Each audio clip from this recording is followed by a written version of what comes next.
learn to fight.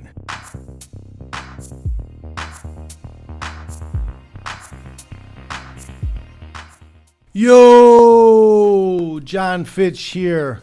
I got another episode of Learn to Fight for you. This is very interesting, Learn to Fight, because we see in this little video that knowing some grappling, knowing some self-defense, but not having the fight experience to use it can be very detrimental. Because we have a guy trying to break up a fight here at a Waffle House or a fast food restaurant, something. They're behind the counter. His coworker is in a little bit of a grappling tussle with the guy, and he comes up behind, puts on a rear naked choke. But then he lets the guy go, and he stays within fight range, and it goes badly for him. You have to understand that when it's time to fight, you're all in. You are all in the fight until it's finished. You cannot stick your toes in to check the temperature. That's how you get hurt seriously. You have to make sure you are ready to jump the line. When you are ready to go, you have to be all in. You have to be all in. It's ready to step out into the fray and go to work. And you do not stop until the job is done. Because you'll see exactly in this video, bad things happen. You cannot do it half-assed. You cannot do half-assed fight stuff. You got to go with both cheeks. You got to go both cheeks in and commit. You're in a situation where you're not sure what to do, then it's not time to jump in. When it gets to a certain point and it's time to do work and it's time to deal with the situation, you've got to go. It's got to be, I'm on it, I'm handling this, I'm putting this guy away. That's got to be your only course of action. Nobody's going to stop you. Nobody's going to stand in your way. You're not going to get called off in any way.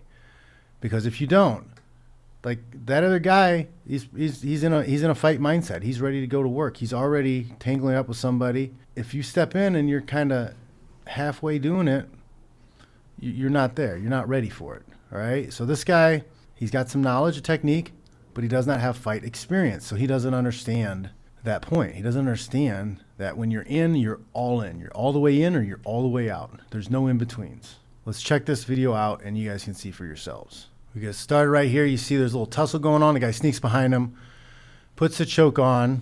He could put him out, put him on the ground. They could call the cops. Over. His partner says, hey, no, let him go, let him go, let him go. So he lets him go. Bink. There's a punch. You're in a fight. He hits him again. He still stands in punching range. Hit third time. 3 times, he's still in punching range. Still right there. Guy tries to hit him a 4th time. He's still right there. 5th time. Still right there. Still right in the fight. He already had the fight finished, but he goes back. Okay, so he's given 5 punches thrown at him, hit 3 times. He steps away, comes back again. Then his partner that he's working with here lets the guy go. This guy's not done with it. He can tell that this guy doesn't want the fight. He guy doesn't really have the energy to fight. Bang. There comes the knockout punch. Knocks him to the ground. One more time. It's just, he's got it. Fight's over. It's done. Choke him, drag him outside, put him outside. Put him on the curb. You do not stop. Let him go. And then he hits him. Enter. Re-enter. Go for it. Put him up. Put him away. Take care of it. Lingers right here. This guy's building confidence. He's like, yeah, this guy's a punk. This guy's a bit punk. I can escalate this. He's not going to do nothing. Mistake. And then his partner, who tried to calm it down, tried to tell the guy not to choke him, lets him go too. That guy's not really your friend. That guy's not looking out for you. Why were you looking out for him? Lets the guy come all the way to you, starts throwing punches. Still nothing to defend himself. Hands aren't up. Doesn't shoot to take him down. Doesn't do anything to protect himself from that point. I don't know if this guy had jiu-jitsu experience or if he just saw that rear naked choke somewhere in a movie or saw it on a UFC Fight Pass or something. I mean, he looks technically okay with it. He just doesn't finish. He doesn't have the fight within him. We had the video last week with the kid, the student, getting bullied, and he fought back. He had no technique, no training, didn't know what he was doing, but at least he stood and fought. He realized, like, all right, this isn't going to go away. This isn't going to stop unless I fight back. And he fought back. And he did a much better job and didn't get beat up or hurt the way this guy did. This guy is all tender, gentle. Maybe if we just talk about it, we'll come to mutual ground. He turned his back. He wasn't even trying to engage at that point. Big mistake, big mistake. And now he pays the price. Who knows? Maybe he's got brain damage now.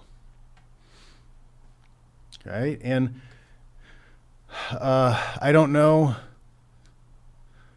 Well, I'll say, I know he probably shouldn't have put the choke on him in the first place.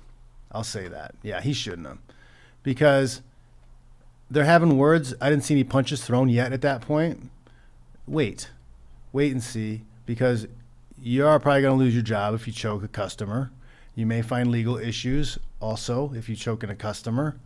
If he hasn't hit anybody, if he's just yelling and mouthy behind the counter, probably best to just keep your distance.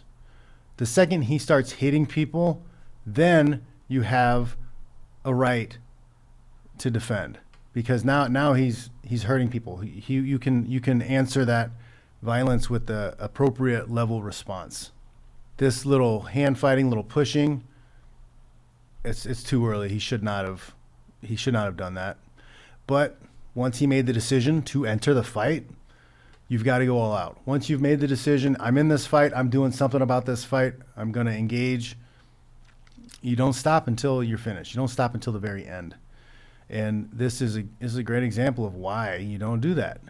The other guy wasn't ready to stop. The other guy wasn't ready to not fight. It's a mistake. And he keeps lingering, move away, get something to put in between you and him. You need to have your barrier. You need to have your fence. You need to have that frame out in front of you. He walks up on you with his hands down. You let him hit you. How many times? He like 7 times. 7 times, and it was about 10 punches thrown. I mean, I don't know. And now, legally, I'm not even sure how this is going to look, because, yeah, those guys are pushing back and forth, having words, but now he put a chokehold on him. We all know how the public feels about guys getting chokeholded. So they may say that this guy throwing the punches was in his rights to defend himself, because, hey, the other guy walked up and choked him from behind. It's a sticky situation right now. This guy's going to have brain damage and maybe jail time, or at least a civil suit to deal with. And he's probably lost his job. Probably got fired too. Dumb. Remember, guys, if you're going to engage, you got to go all out. You've got to be all in or you're all the way out. There's no in-betweens. Remember that, guys. If you have to enter the fray, if you have to enter the fight and you're all in, you got to go all in all the way until you win, until you have subdued that guy one way or another, whether he's unconscious and you drag him outside and put him on the curb, or you just get an arm bundle, or you pin him up against the wall. There's a lot of different ways to deal with the situation, but you cannot go halfway. You can't do it with one cheek. You got to go both cheeks, right? There's no half-assing. You got to be whole-assed. Once you're in, you're in. It's a fight. It's a fight, and you don't know what this guy is going to do to you. You have no idea. Maybe he even had a knife on him. Maybe he had a gun on him. At that point, you're jumping up on somebody, halfway choking them, threatening their life a little bit, and then you separate and you stand right in front of him. You allow him to hit you 3 times. He threw 2 more punches that he missed, and he was just barely out of range. And then he turns his back in a way, kind of turns his back talking to other coworkers, and the guy walks up. He really think that nothing was going to happen? This guy's mad, trying to fight people. And you're just like, it's no big deal. He'll be fine. He'll cool off. He would never hit me. He already hit you 3 times, and you stand right in front of him. This is not good. I hope he's not actually taking jiu-jitsu. He doesn't actually have a colored belt, because, yeah, he knew how to put that rear naked choke on. Didn't look like maybe he didn't know how to finish it. Maybe he didn't know how to apply the appropriate pressure. But then he lets the guy go and stands in front of him. It's not good. If things get serious enough for you to put hands on somebody, then you have to see it through until the end.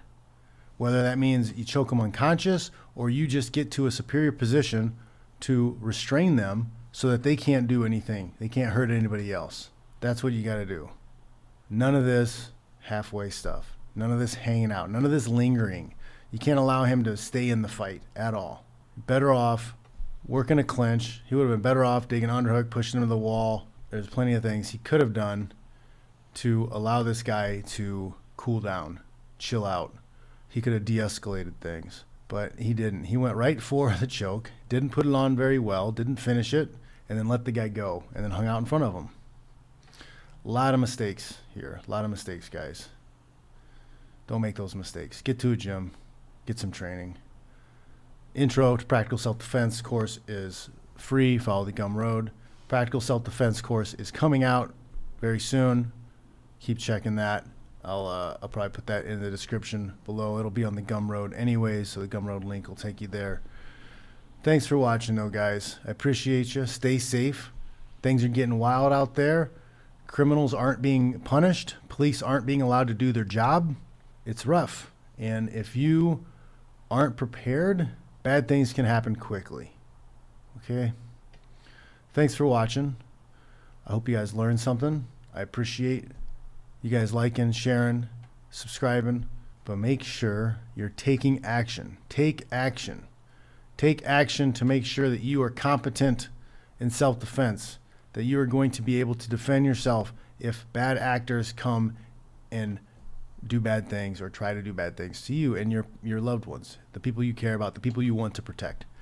This guy's intentions were good, but he made a number of mistakes, and he paid dearly for those mistakes. Don't be that guy. Don't be that guy. Okay? Be better. Let's go. Let's go.